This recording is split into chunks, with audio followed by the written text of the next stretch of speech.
Hello guys. In this video, I'll present the best compositions of Season 3, featuring both old and new heroes. We'll review the meta compositions and then create a tier list of these compositions. We'll look at the rings and mercenaries to choose. Regarding skills, I'll let you check out Sigamam videos, who is our favorite streamer on Age of Empires Mobile. This represents only my opinion, but there are surely players who have taken the theory even further. Thanks to all the players who helped and advised me on this tier list. We start with the composition that eats free-to-play for breakfast. Our famous Lubu will remain at the top of Season 3. This composition deals so much damage that there isn't really a meta. There's only Lubu. You might ask, but Dayton, where's the Radiant Guardian? Tests have proven that the Ring of Daisy is better than the Radiant Guardian on Lubu, if you have the elephants as a mercenary. So if you want to play Mulan and Lubu, you can put the Radiant Guardian on Mulan and the Ring of Daisy on Lubu. If you don't want to play Mulan, or if the Radiant Guardian is too expensive and you have the elephants, then go for the Ring of Daisy.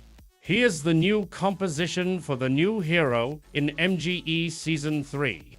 Be careful, this composition requires a big investment, as you'll have to get the 5-star Ramses, which makes the composition so broken. Ramses will inflict very heavy damage in open fields, but will be useless in rallies. The goal of this composition is to make it durable enough to be able to cast Ramses' skills. If you already use Tranquil Water or the Ring of Clover, get other defensive rings. Ramses will be available during the MGE Season 3, and Charlemagne will be in the Wheels of Season 3. Everflame rings silence your enemies, which will allow you to last longer. Be careful. I repeat, do not go for this composition if you don't plan on investing heavily in it. Mulan was at the top in Season 1, but the arrival of Lubu drastically changed the top of the food chain. The new character Mimod is a warrior, swords and archers. His support skills will drastically improve the composition's durability in Season 3. To get the most out of him, Mimod must be with 2 damage dealer, and Mulan must be with the Radiant Guardian. Why? Your Attila is probably with Lubu, and your Mulan needs to proc double attack, which the Radiant Guardian provides. As for Bellevue, she already benefits from the double attack via her main skill. This lineup will improve a lot in Season 3 and will make a lot of damage in rallies. Regarding the mercenaries, personally I prefer the Korean archers. Mansa Musa will also be arriving with Season 3. This support for pike warriors will give your pikes a boost. Richard is removed from the composition because he's weaker than Leonidas as a leader, and Mansa Musa outperforms him as a support. For mercenaries, choose Roman centurions. If the Tranquil Water Ring is already in another of your compositions, choose something defensive. This composition hasn't changed since Season 2 and remains excellent as a damage dealer. There are 2 schools of thought for mercenaries. Personally, I prefer the Japanese samurai. Regarding the rings, you have a choice. I chose the Ring of Badger because it counters Lubu and Mulan.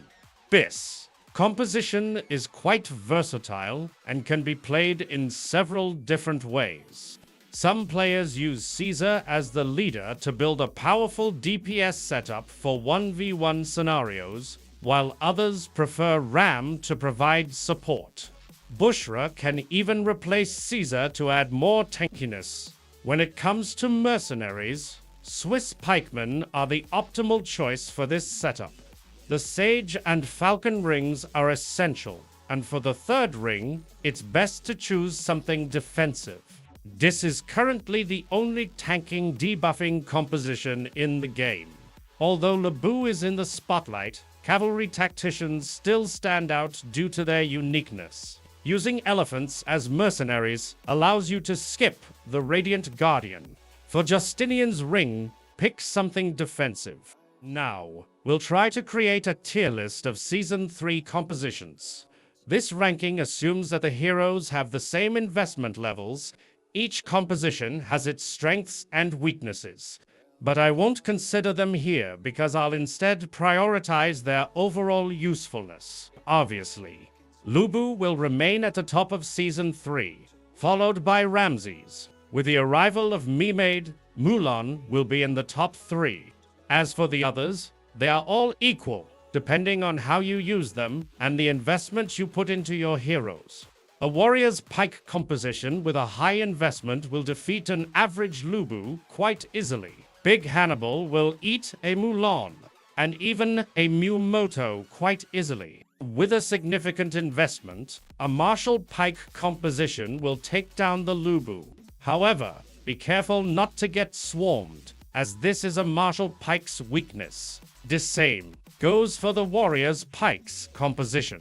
If you invest well on them, this composition will eat a lots of cavalry, whether in open field or rally. Don't forget to subscribe. Bye-bye, guys.